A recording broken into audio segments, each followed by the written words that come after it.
জাহান্নামের ভয়ঙ্কর ফেরেশতাদের হাতুড়ি দিয়ে পিটানো, গরম পানির আযাব, জাহান্নামের আগুনের মধ্যে জ্বলতে জ্বলতে জাহান্নামীদের অবস্থা যখন 12টা, চিৎকার দিয়ে বলবে খাবার দাও, ক্ষুধা লেগেছে, খাবার দাও। প্রচন্ড ক্ষুধায় চিৎকার দিবে, ওদেরকেও আল্লাহ খাবার দিবে। তবে জান্নাতীদের মতো মাছের কলিজা, তাই না? বারবিকিউ ডিনার, শিক কাবাব, ওদেরও কাবাব আছে, অন্য কাবাব, ঠিক কিনা?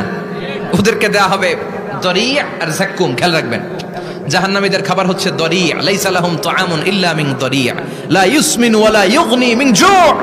এই দরি খেয়ে সাথে সাথে বমি, হজমও হবে না, ক্ষুধাও মিটবে না, পেটের ভেতরে গ্রেনেড হামলার মতো শুরু হয়ে যাবে।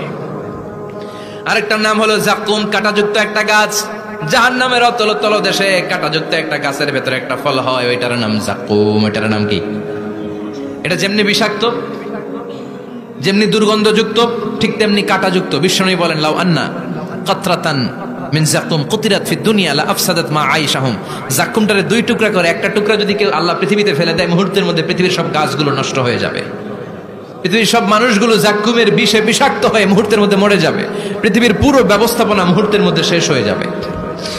জাহান্নামীরা মায়ের খেতে খেতে ক্ষুধার চোটে ওই জাক্কুম খাওয়া শুরু করবে, কিন্তু চাবাতে পারে না, গিলতে পারে না। কাঁটাযুক্ত জাক্কুম খাবার যখন জাহান্নামীদের গলার মধ্যে চলে আসবে, গিলতেও পারে না, ফেলতেও, চাপ দিয়ে গিলতে পারে না, আবার ফেলতেও পারে না। তখন চিৎকার দিয়ে বলবে একটা ফোঁটা পানি দাও। কি দাও?